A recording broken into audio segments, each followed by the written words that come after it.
microphone. 1, 2. Called you all here today to do a sound check. 1, 2, 3, 4, 5, 6, 7, 8, 9. You good? I'll talk for a minute. Thanks. So on our speaker list, I just want to point out that Nick is going to be right after Jonathan Pangburn, just so you're aware.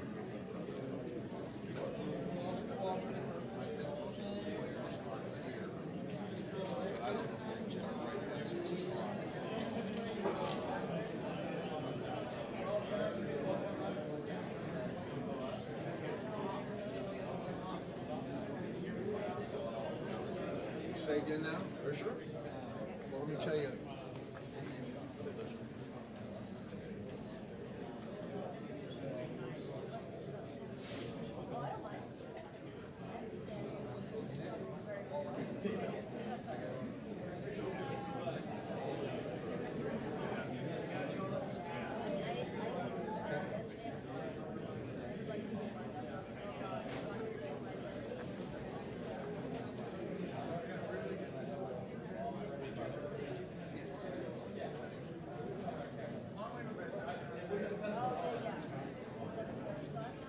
Yes.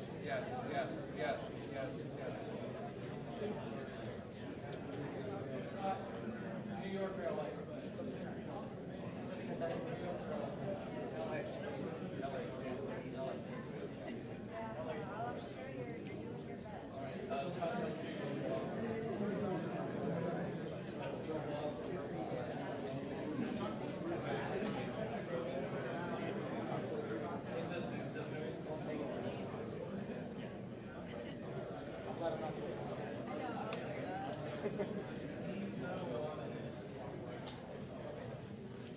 One minute out. 1 minute out. 1 minute out. 1 minute out.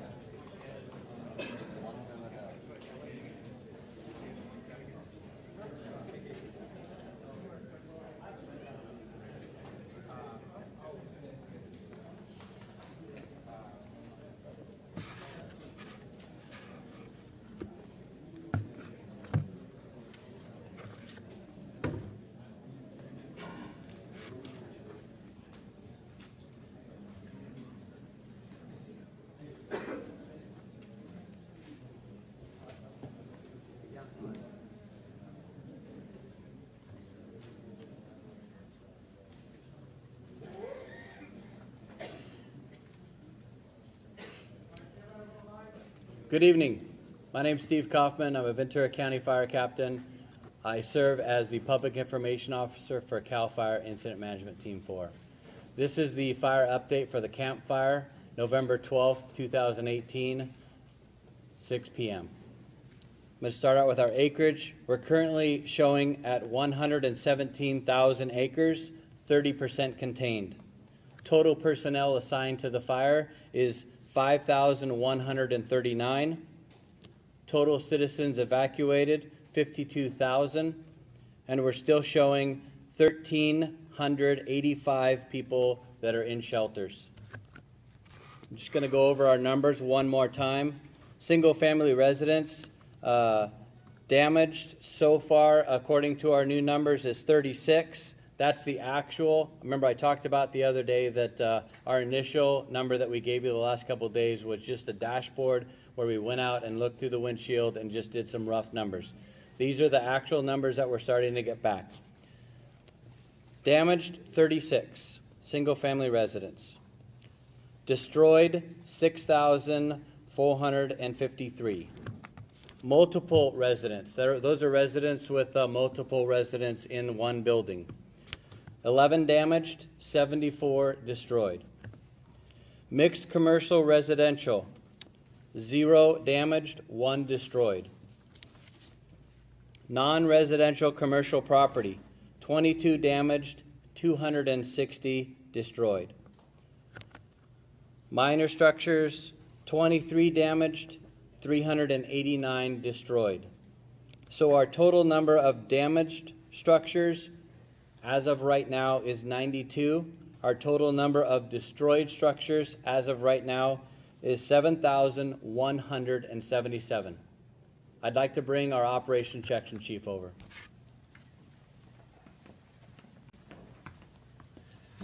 Good evening, Josh Bischoff. Battalion Chief for CAL FIRE from the Riverside Unit, and I serve on Incident Management Team 4 as the Operational Section Chief. To start off with our overall operational update, we had a good day today. Although we did have some areas of the fire that were active, we were able to get a lot of work done. Starting off in the Big Bar Mountain area, that would be on the southeast side of the Feather River drainage. That area of the fire did continue to spread towards the Bear Ranch comm towers and towards the southeast. We were successful getting fixed-wing aircraft up there and flying to try and hold it in check. We've been able to move dozers up there and are starting to open up roads and try and connect the dots up there in that area. Down in the Big Bend area, the fire did continue to spread into Big Bend. We were in there and we were able to make good progress. Over in the Bloomer Hill area, that spot that did spot over to the Bloomer Hill area near the Brush Creek and Berry Creek, that spot did continue to slowly move towards the south. We have been successful with dozers getting an anchor point and are currently working around that slop over, trying to contain it. Moving over onto the Cherokee side, we did have that spot yesterday onto the Cherokee side. It's a little over 1,000 acres now. We were able to gain an anchor point and are working dozers and hand crews around that, trying to tie it back into the river.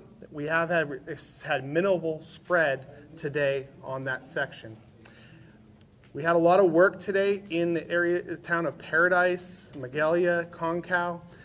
There was a lot of work done. However, we are still finding a lot of hot areas, a lot of overhaul and mop-up that's needing to be done.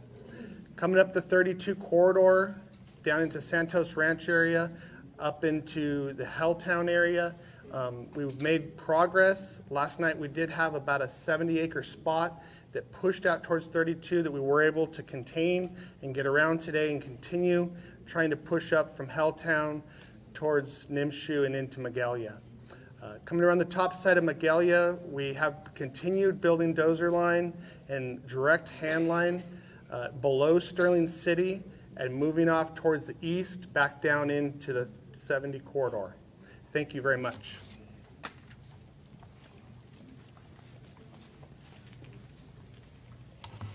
Good evening. My name is Aviva Braun. I'm a meteorologist with the National Weather Service based out of Cheyenne, Wyoming. I'm here serving as an incident meteorologist with CAL FIRE Incident Management Team 4. Tonight, the weather we're expecting are going to be near critical fire weather conditions. This means that we are going to be continued in our dry conditions that we've been seeing.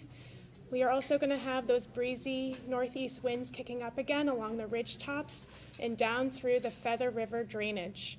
However, these winds will not be nearly as strong as we have seen the last few nights, which is why we do not have a red flag warning issued for the overnight period. Tomorrow we will see those continuing dry conditions, but the winds will be much lighter, mainly terrain driven. What this means for you, the air quality will be quite the same as what we've been seeing. Poor air quality each and every morning as the smoke settles into the valley every morning. I know a lot of people are interested in when the next rain event will be. We are not seeing any indication of precipitation in the next week and possibly through Thanksgiving. Thank you. Good evening. My name is Jonathan Pangburn. I'm the unit forester for CAL FIRE San Benito Monterey unit, and I'm the fire behavior analyst with CAL FIRE Incident Management Team 4. The areas of concern that you heard about earlier, such as the area near Big Bar Mountain, above Paradise and Magalia, and south of Goat Point and Cherokee area, have no recorded fire history. And it remains in our lower elevations here 211 days since we have last had half an inch or more of precipitation. Fuels remain critically dry and receptive to increased spotting.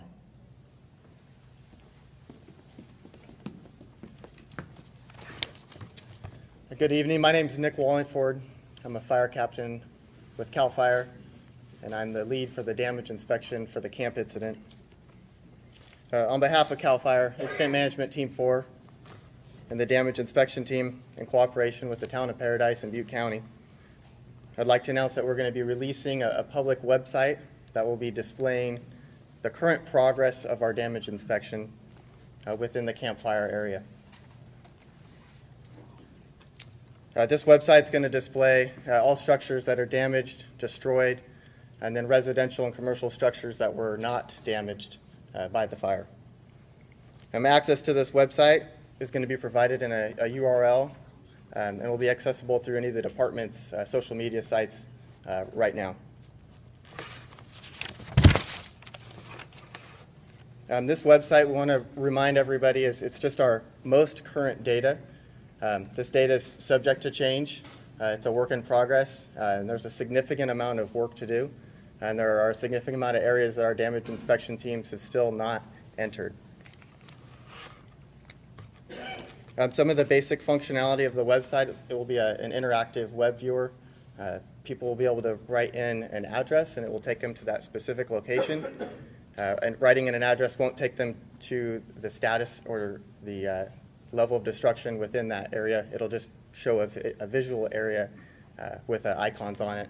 Each of those icons can be selected, and within that icon, it'll show basic information regarding the structure type and the damage or destroyed level. Again, I want to remind everybody that the URL or the website is going to be accessible through our social media accounts. Thank you.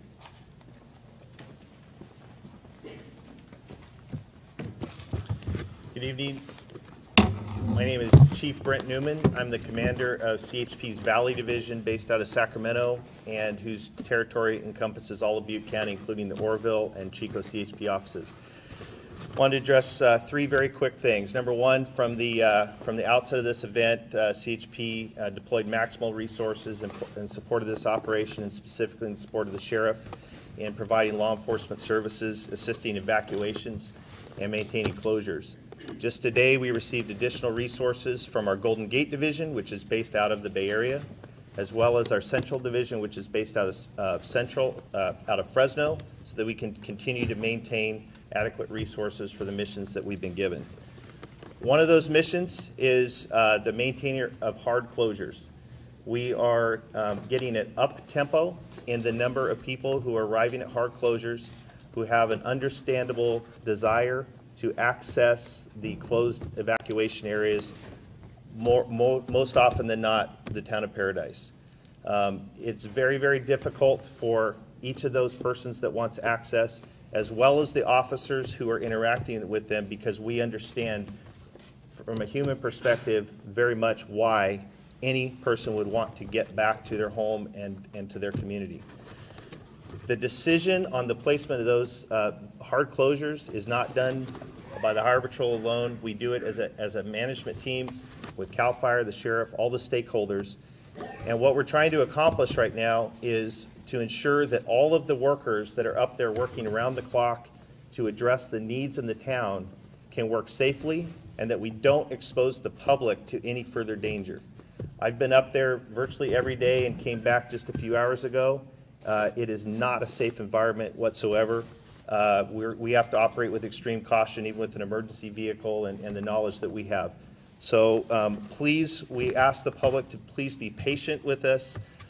We understand the need. We want the people to get back into their homes, but we can only do so until such time as it's prudent to do so. The last thing I want to cover is vehicles. There were a large number of vehicles in various states of abandon all over the roadways throughout the towns of Paradise and Magalia. We, with the understanding of the Butte County Sheriff and Paradise PD, we have taken on the mission of clearing the vehicles from the roadways.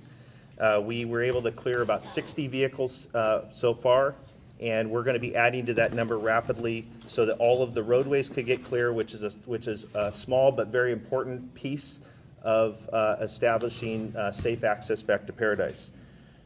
The information we are trying to update, we have a website that we're establishing, but right now you can go to the CHP Chico Facebook page, and we're updating that in real time, kind of just with screenshots of what we're getting. We're going to be establishing a website tonight on the CHP that'll link from that CHP Chico Facebook page, that if you're interested in where your vehicle is or if it's been recovered, It'll show the license plate, it'll show the location it was recovered from, the make, model, the tow company, and the tow number, and all that is available. So I encourage people, if that's of interest to them, they can frequently check up on that. We also, for the vehicles that were burned to the point that they're not readily identifiable, we have a team of investigators and auto theft detectives up from Sacramento, and they have a process of going through and identifying, and we've been able to successfully identify many of the vehicles that were not readily available. That's what I have to share. Thank you.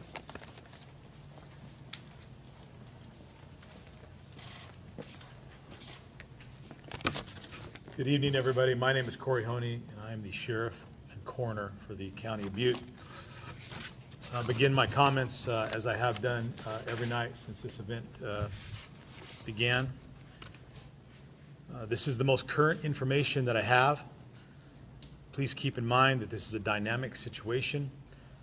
This information is subject to change as we gather more information or more facts. I want to first begin to talk with you about the evacuation orders that are in place. You've heard what those were from my colleagues who preceded me, but I want to reiterate, as of this briefing, no new evacuation warnings or orders have been issued today. Now, as I've said over and over again, this could change because this is a dynamic situation. We're watching the fire closely with our colleagues in the CAL FIRE.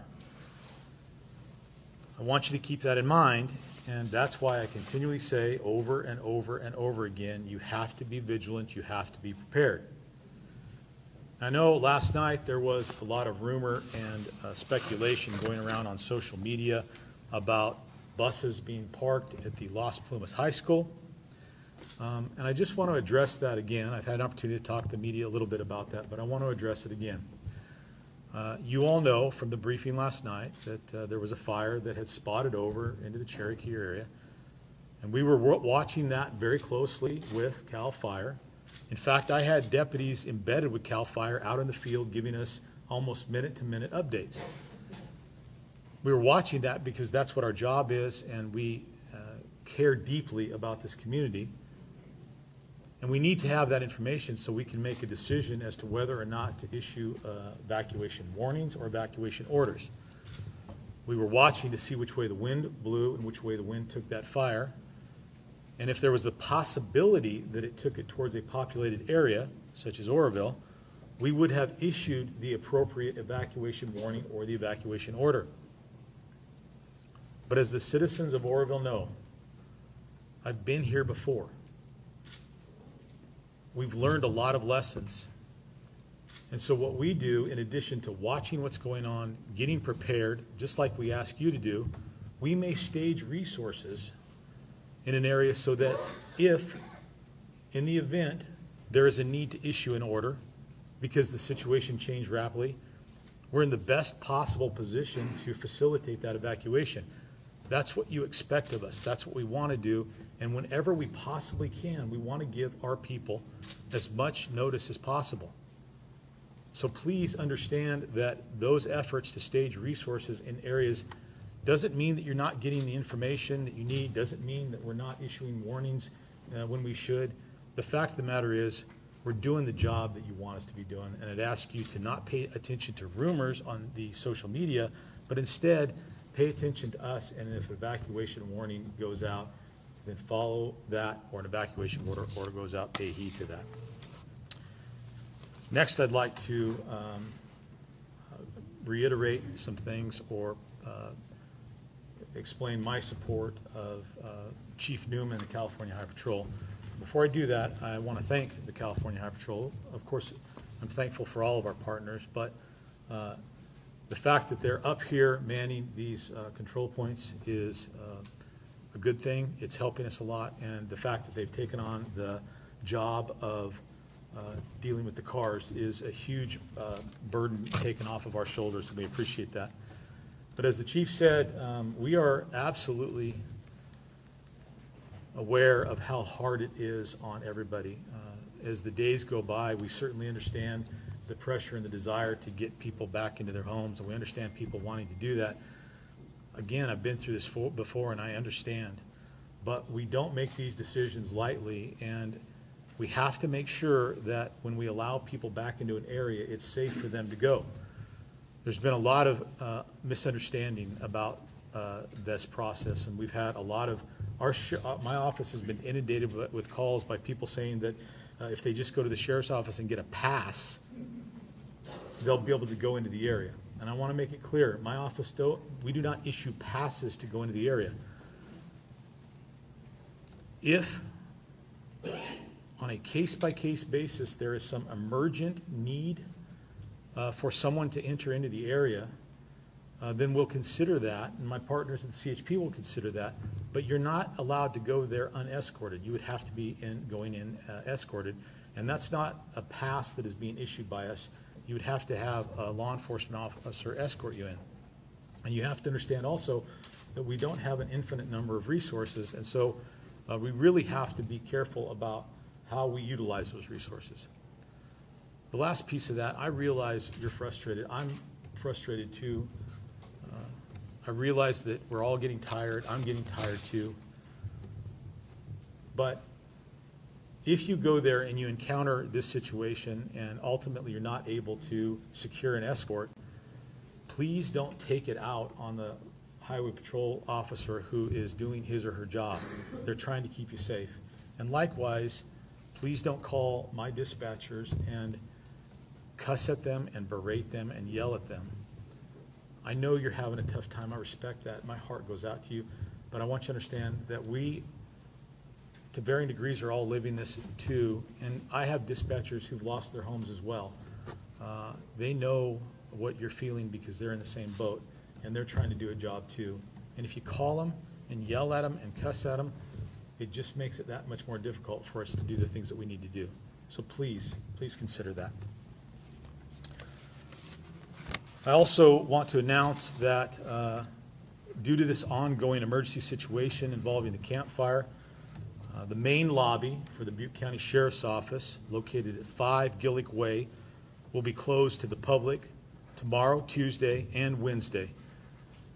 We have staff still dedicated to the campfire, and it's appropriate to do that. However, just because our lobby is closed doesn't mean that we're closed down. The Butte County Sheriff's Office will obviously remain open for business in terms of the necessity to respond or handle to emergency calls or matters. We'll continue to respond to those incidents as well as any incidents involving or relating to the campfire. If there is a need to come to the Sheriff's Office in Orrville and make a report, you can do so by going to the lobby of the jail. That is open 24 hours a day, and you'll still have access. I want to talk a little bit now about suspicious incidents and looting within those areas where the evacuations have been ordered. As of today, we have 139 suspicious incidents that have been reported to us and that we have sent deputies or law enforcement officers out to investigate. Of those 139 suspicious incidents, in 16 of them, the people reporting them classified it or characterized it as looting. In every case, we've sent officers out to investigate. To date, there has been no arrests made for looting, but we continue to have law enforcement resources within those areas. We're doing saturation patrols, and we're trying to protect people's property by ensuring that people who shouldn't be there aren't there. And that goes back to the statement that I made with regard to allowing people through there. The more people we allow through there, and certainly if we allow people through there unescorted, then we increase the risk of looting. And it makes the job of keeping that area safe much more difficult. So that's why we are working in conjunction with California Highway Patrol to only allow access where absolutely necessary, escorted, and in a safe manner. As soon as we can get you in there, we will.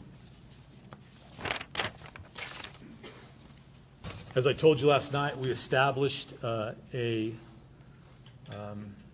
call center for missing persons cases. We have 3 phone numbers that we have listed. Those are 530-538-6900 530-6570, 530-538-7544, 530-538-7671. And we've asked that if you've exhausted all of your efforts to locate a friend or family, that you can't find them using what resources you have, please make a call to those numbers and make the report. If you've previously called to report a missing, you can call one of those numbers and request an update. And if you have called and made a report, and then subsequently located your friend or family member, please call back and let us know so that we can devote resources to other cases. We're still fine-tuning the process. There's 3 lines, and there have been times when the voicemails have been filled. We're working to correct that problem, and as I've told you in the past, every day we try to get a little better and better. So as we stand here today, we've received 1,514 calls requesting welfare checks or attempt to contact people who are unaccounted for. We've been able to confirm the safety or resolve the fact that those persons were thought to be unaccounted for with 231 cases. So we have essentially been able to locate 231 people to date, which is up from 107 last night. You can see our detectives and deputies are out there doing a lot of work. I don't have an update for you tonight on the number of missing persons cases, and that is due to the fact that our new process with an increased call volume didn't allow my staff to go through all the data and provide that information to me. We'll do that when we get it. I told you last night that we have now 13 coroner search recovery teams from law enforcement agencies located throughout California in the Paradise, Magalia, Concow area, as well as all of the other areas affected by the fire, looking for human remains. I also told you that we had 3 anthropology search teams, and they were out working today. We actually are going to increase the number of resources that we're dedicating to that mission. We're going to do that by requesting 150 search and rescue personnel, which will start arriving tomorrow. We are also requesting 4 search and rescue management teams to help us coordinate the search so that we're utilizing those search and rescue members effectively. We've asked for 2 portable temporary morgue units from the military to bring on site. We brought in, we're going to be bringing in a subject matter expert on disaster mortuary teams. Those are people who have experience with circumstances like this. We're bringing in some additional radio equipment to support that mission. And I've been receiving a lot of calls or a lot of questions about this. We're now at a point where we're going to bring in human remains detector dogs, or what often referred to as cadaver dogs. So we put a request out for that, and we'll be bringing those in. In addition to that, we're going to be bringing in a veterinarian support team to ensure that those dogs are safe and cared for. This is still a very dangerous area. We want to make sure that the dogs are safe while they're doing their work. And we are being supported by CAL FIRE. We have 12 engines assisting the recovery teams. We've talked about how there are still hot spots. We've talked about how there's still debris down. We've talked about how dangerous it is, and CAL FIRE is coming to our aid to help us go into those areas and do the mop-up necessary and the debris removal necessary so that we can begin to expedite this process. I'll have more information on this tomorrow, but we are currently working on getting a rapid DNA system up here that will help us expedite the analysis of DNA and hopefully help us expedite the identification process. Finally, and again, it is my very, very sad duty to provide you with information on the number of human remains that we have located to date. As of today, an additional 13 human remains have been recovered. which brings the total number to 42. And if I understand, that makes this the deadliest fire in the history of the United States, wildland fire in the history of the United States.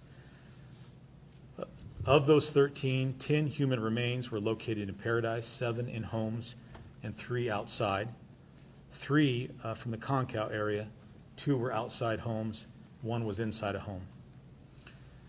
As that process has been going on, other members of our team have been working diligently to try to identify those remains and notify the next of kin so that we can return the remains. And as of tonight, we have positively identified 4 sets of human remains, and we've been able to locate and notify the next of kin for 3 of those 4 deceased individuals. We're working to notify the next of kin on the 4th. The 3 that we have been able to identify and notify the next of kin are Ernest Foss, age 65, from Paradise; Jesus Fernandez, age 48, from Concow; Carl Wiley, age 77, from Magalia. I want to address one other thing.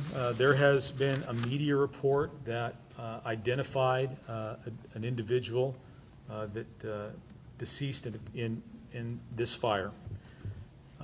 The media report suggests that the identification was confirmed by, quote, authorities, end quote. I cannot confirm that because that has not been done by my office.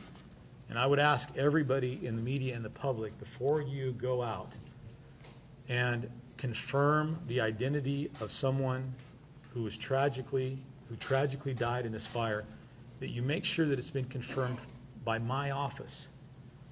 We are the agency, we are the, quote, authority, if you will, that is responsible for identifying individuals who've died in this jurisdiction. And I want to say this, folks. This is important work. We take this very seriously, and as a result, we may take a little extra time to try to make sure that we have conclusive identification of a deceased person and that the next of kin has been properly notified. I would caution media outlets from releasing the names if they haven't confirmed it with us first, because you run the risk of misidentifying someone or identifying someone when the family hasn't been notified. And I think it would add significantly to this tragedy if a loved one learned of the death of a family member through the media as opposed to learning from it, one of our investigators. I know you want to get the information out, but please, please, please work with me, work with my office so that we can do this in an appropriate, systematic manner and be as sure as possible and have some compassion for the family members of these people. Thank you very much. I appreciate your attention tonight. Could you give us the name spellings? We'll get to that in a minute,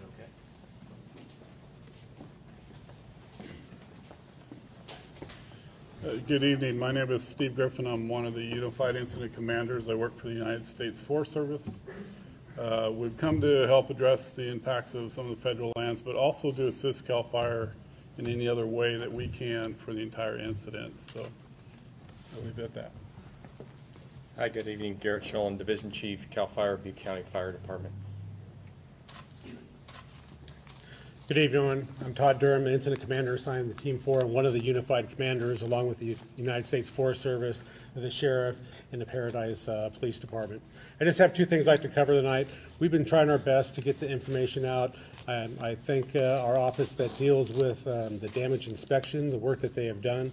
I also had team develop this map up here, which is actually a Google Earth map that we, or photo that we put the fire outline, and that just shows the area before the fire, so that gives you some idea of the number of narrow roads, the number of residents, the topography, and please understand, as you'll learn through the days to come, that the damage and destruction in the area has been significant. To that end, as more and more information becomes available, which is key to start the recovery and the rebuilding of a community and the families that have been affected, there are still a number of dangers that are out there. And so you may find the answer to your questions about your business or your residence and may feel compelled to go see in person. However, some of those areas are still very, very hazardous, and we still are working in those areas, cooling hotspots, minimizing other threats that may injure folks. Shifting gears a little bit, as mentioned early on, with the numbers over 5,100 firefighters assigned to this incident. I just want to read off some of the other folks that are here that you may not have heard of.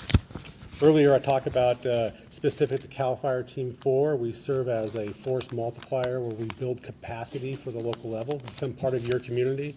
But here are some other fire folks, at least where they're from, that also have joined in the fight.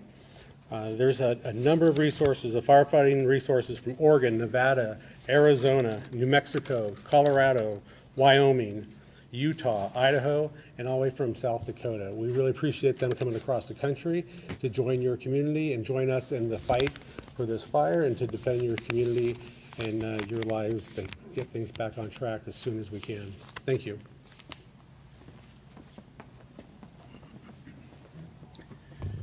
Before we open it up for questions, I want to bring a few things to your attention. Right behind me, there's a tinyurl.com /2018 campfire. If you go onto that and you register, you'll actually get any updates that we send out on this fire. I also want to draw your attention to our CAL FIRE app. If you go to the App Store, the app is free. It's called Ready for Wildfire. It's an interactive app where you can literally look at a map and look at all the active fires in the state of California. Or you can go to an incident page on the app and pull up the incidents. It will list the incidents by name. If you click on the incident name, it will bring you to the fact sheet that gives you all the current facts on the fire, and there's also a phone number there that you can call if you have any questions. At this point, I'd like to open it up for questions. I'll ask for the question. Once the question's posed, I'll repeat the question, and then the discipline that's going to answer the question will come up and answer the question. Sheriff, what are the most problematic areas of this advancement of the wildfire? So the question is, what are the most problematic areas of the wildfire?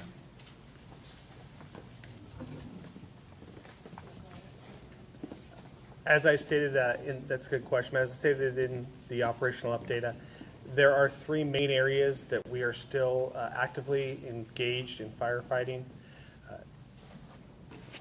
The Bloomer Mountain area has spread today. The area up near Sterling City, below, not towards Sterling City, but below Sterling City, and then the area that is on the southeast side of the Feather River that is burning, and that in the Big Bar area, those are the most active areas of the fire today.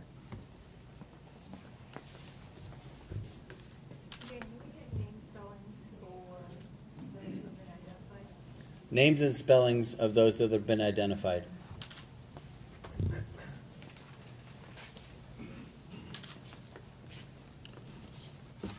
Ernest Foss, first name E-R-N-E-S-T, last name Foss, F-O-S-S.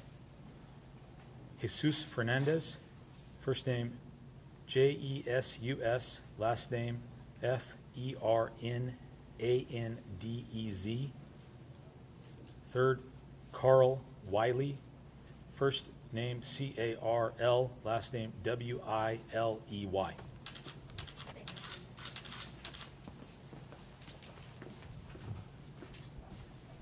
Question for CAL FIRE. I did a little number crunching based on all jurisdiction fires that you guys post. And adding the acreage from this fire and the one in Southern California, not including the acreage of 14 other fires that are burning in California, it looks like we have tied or surpassed the all-time record from 2008, the worst fire year in California. We have 6 weeks to go. What worries you guys about that? So the question is, somebody's done some research and they feel that we've surpassed the all-time record, which I haven't validated. And what are our concerns at this point? Well, first of all, thank you, sir, for having an interest to look at those numbers. I might have a red hat for you. But we have definitely found, those of us, specifically to Incident Management Team 4 the last 5 years, the season of fires, which we used to call fire season, which I strongly suspect is becoming an outdated term, is year-long. And so probably one of the number one concerns that we have CAL FIRE is just the emotional and physical fatigue of firefighters and our cooperators, law enforcement agencies, going to fires where historically we would go and a team would be out 10 to 12 days. We're finding ourselves going out for a month on the firefight, a half a month assisting with the recovery, a very short period of time trying to get rest up and get our day jobs addressed, and then off to another major emergency. So from my experience, the number one concern right now as it relates to personnel is just the emotional and physical fatigue of the firefighters and the families, their families. Follow up to that question. Given that this quote-unquote new normal appears to exist now, because you go back to 2007, 2008, those are the only other 2 years we had over 1.5 million acres burned. Do we need to change the protocols? Do we need to increase the amount of equipment? Do we need to increase the number of aircraft to make this fight a better fight, or are we just simply going to set new records year to year?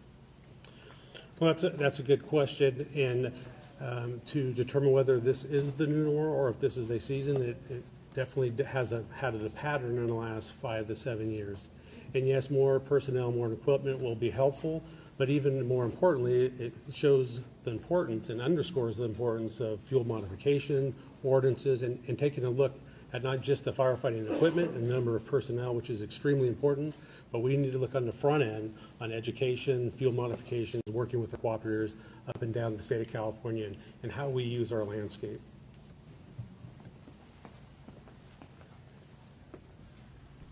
Yeah, two kind of questions, but first is kind of when it comes to the Oroville Dam area, what kind of response is going in that area, and is there any threat to the infrastructure with Oroville Dam by chance?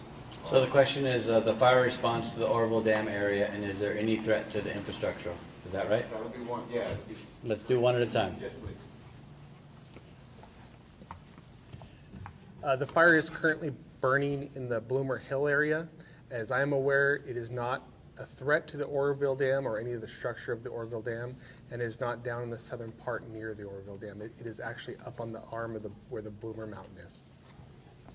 And the second question. The second different topic is, when it comes to Paradise, is there a way to kind of summarize for those who want to know, is there like a logic to rebuilding? Is there enough damage there that this may be such a loss that there's not much to come back to? How can that be assessed or qualified or quantified? So I'm trying to understand the question. When it comes to the city itself, if the damage is so extensive that, I mean, if there's someone asking a question, is there any point for even coming back? I guess would be kind of So I want to know. do we have a representative from Paradise here that I'd really prefer not to speak on Paradise's behalf, so. Yeah, I can help you a little bit. We're still actively trying to contain this fire and put it out, but in the background, there's already discussions going on with county government here and the town of Paradise on the recovery, and I'm sure there will be further Office of Emergency Services from California and FEMA representatives coming to build that plan, which includes what the future would look like. So we don't have that answer today. We're still fighting the fire to try to contain it at this point, but those discussions are going on in the background.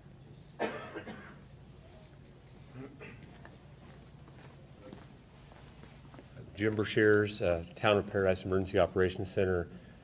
We are, as a town, committed to rebuilding. For those of us that did not lose our lives, we are considering ourselves survivors, and we will come back from the ashes. So yes, whoever asked the question, we are fully committed to building a new Paradise.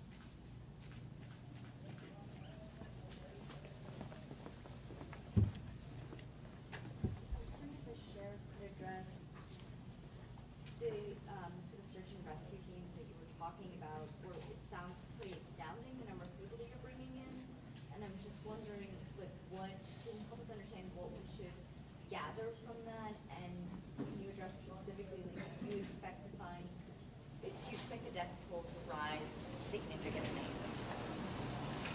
So the question is, basically, what does the operation look like? Is that what I'm getting? Just more, it sounded from the layman's perspective, it sounds like you're bringing in a lot more people to look for bodies. What should we draw from that? And does that mean that you expect the death toll to rise significantly? So, this is an unprecedented event, as we know. And if you've been up there, you also know the magnitude of the scene that we're dealing with. And I want to recover as many remains as we possibly can, as soon as we possibly can, because I understand the toll that it takes on people not knowing what became of their loved ones. And so we're bringing in additional resources because I want to be able to do this as quickly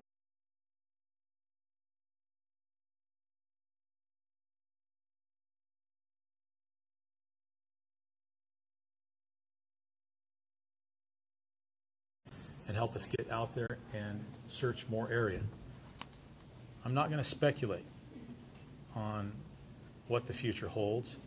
My sincere hope is that I don't have to come here each night and report a higher and higher number, but I'm going to do everything in my power to get through this as quickly as possible because I owe it to the family members of these victims, and I also owe it to the general public because, as we've said time and time again, things have to be safe before we let people in, but I also think that we have to have made a very, very concerted and diligent effort to recover human remains before we open that up to the general public. And so that's what I think that you should assume from what I'm doing here. Okay. Can you clarify one more time, deadliest fire in U.S. history or California history?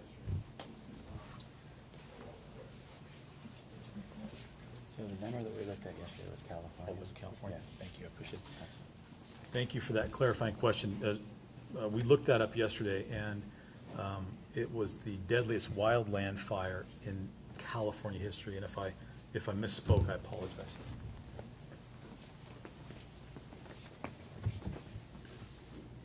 Can I get some clarification from the sheriff about the numbers surrounding the missing people in terms of the calls and the rest of the numbers as well? So clarification for the numbers for the missing people from the sheriff. And the date of arrival for the cadavers detecting dogs. And the date of arrival for the cadaver detecting dogs.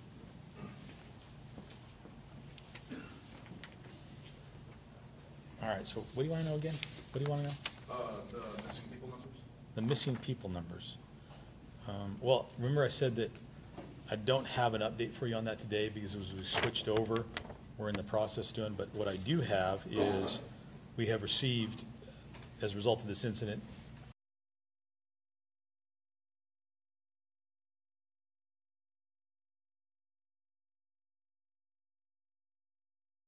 accounted for. Many of those calls are repeat calls or duplicate calls, and so we're trying to go through and ferret all of that out and get a good understanding of it, which is why I don't have an updated number for you tonight.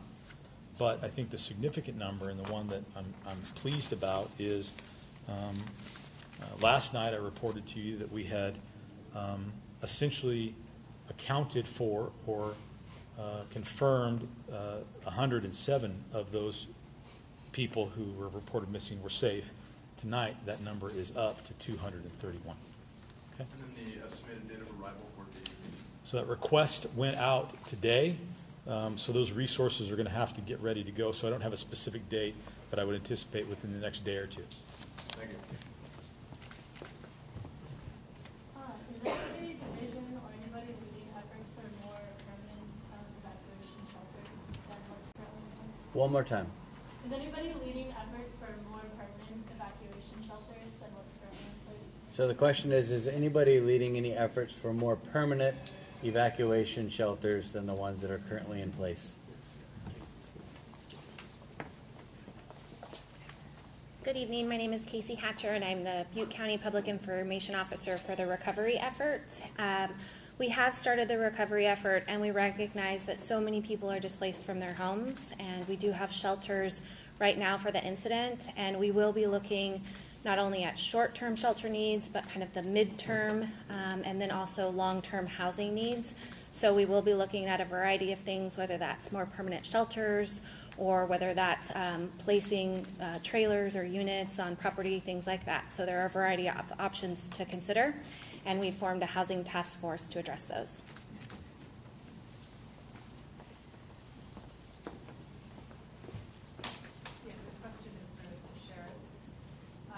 You've mentioned in the past that you try to be careful to not over-evacuate people because it can lead to issues. Can you clarify that a little bit, what issues you're talking about, and if that is related to the decision? So the question specifically is related to evacuations and over-evacuations. I'm not sure what an over-evacuation is, but I will, okay, very good. I will clarify. If you're familiar with the history of our county over the last year and a half, 2 years, our communities have been subject to a lot of evacuations, starting with the spillway incident, and then we had fires after that, and now this. And so that takes a toll on people. On one hand, I think that it's very, very hard, very, very difficult when you are told to evacuate. On the other hand, as you do it, I guess you get a better understanding of it. And so what we try to do is we try to make sure that when we order an evacuation, and actually what we try to do is give an evacuation warning ahead of the order so that people can get ready and prepare and then go. And when we do that, we want to make sure that we're as accurate as possible. And if we issue an order, we want to make sure that it is it affects the people who are in threat, but not necessarily those people who aren't in threat or are not the same threat. And the reason that that's important to do is because I understand the impact that it has on people's lives when you do that. And I don't want to ever get into a situation where people begin to stop paying attention to us because they felt like we are ordering evacuations for no cause or very little cause.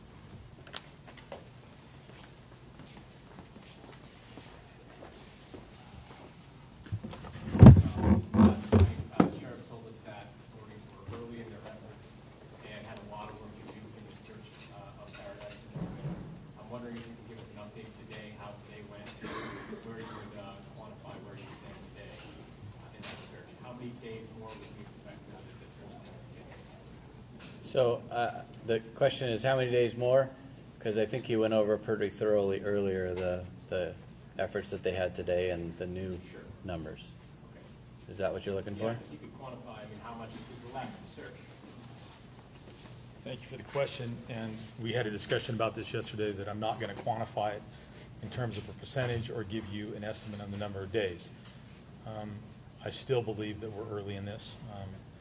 I believe that there is a lot of work to do, but as you can see, I'm trying to bring in as many resources as I possibly can to get through the work as fast as we can, but still maintaining the integrity of the work.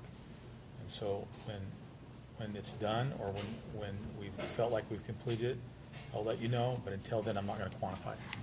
You bet.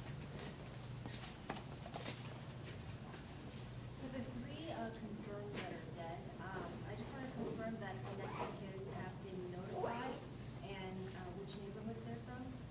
So just a confirmation of the neighborhoods that the confirmed fatalities are from and confirming that the next of kin have been notified.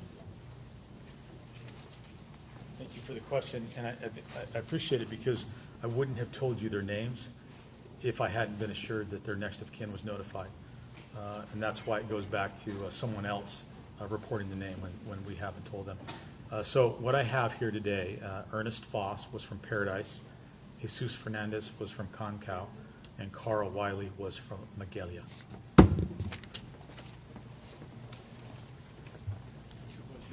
Are children among the missing or believed to be among the victims? And second, how do you determine which homes to search? One at a time. So the first question is, do we believe if children are among the missing or dead? So as I sit here today, I don't have the information as to whether or not children are among the missing. They report to me the numbers. You can see that we were having a high volume of calls, and so that we're going through that. I try to be cognizant of the time that my staff spends giving me information to talk with you, because I don't want to spend too much time doing that, taking away from the important work they're doing. And so I try to get as much information as I can reasonably to give you, so I don't have that. What was your second? How do you determine which homes to search? Thank you. Is it based on the most information for Yeah. the missing? Or? So first off, we follow leads. And so if we have some information from somebody that human remains were seen in the area, perhaps one of the law enforcement officers working in the area, one of the firefighters, or other folks who have a legitimate right to be there, suggest or tell us that they believe there's human remains, we're obviously going to go to that location. If we have information from people who've reported an individual missing and said that they know that the individual didn't leave their home, they said they weren't going to, that's a good indication that we should start there, especially if we find a vehicle there or something like that.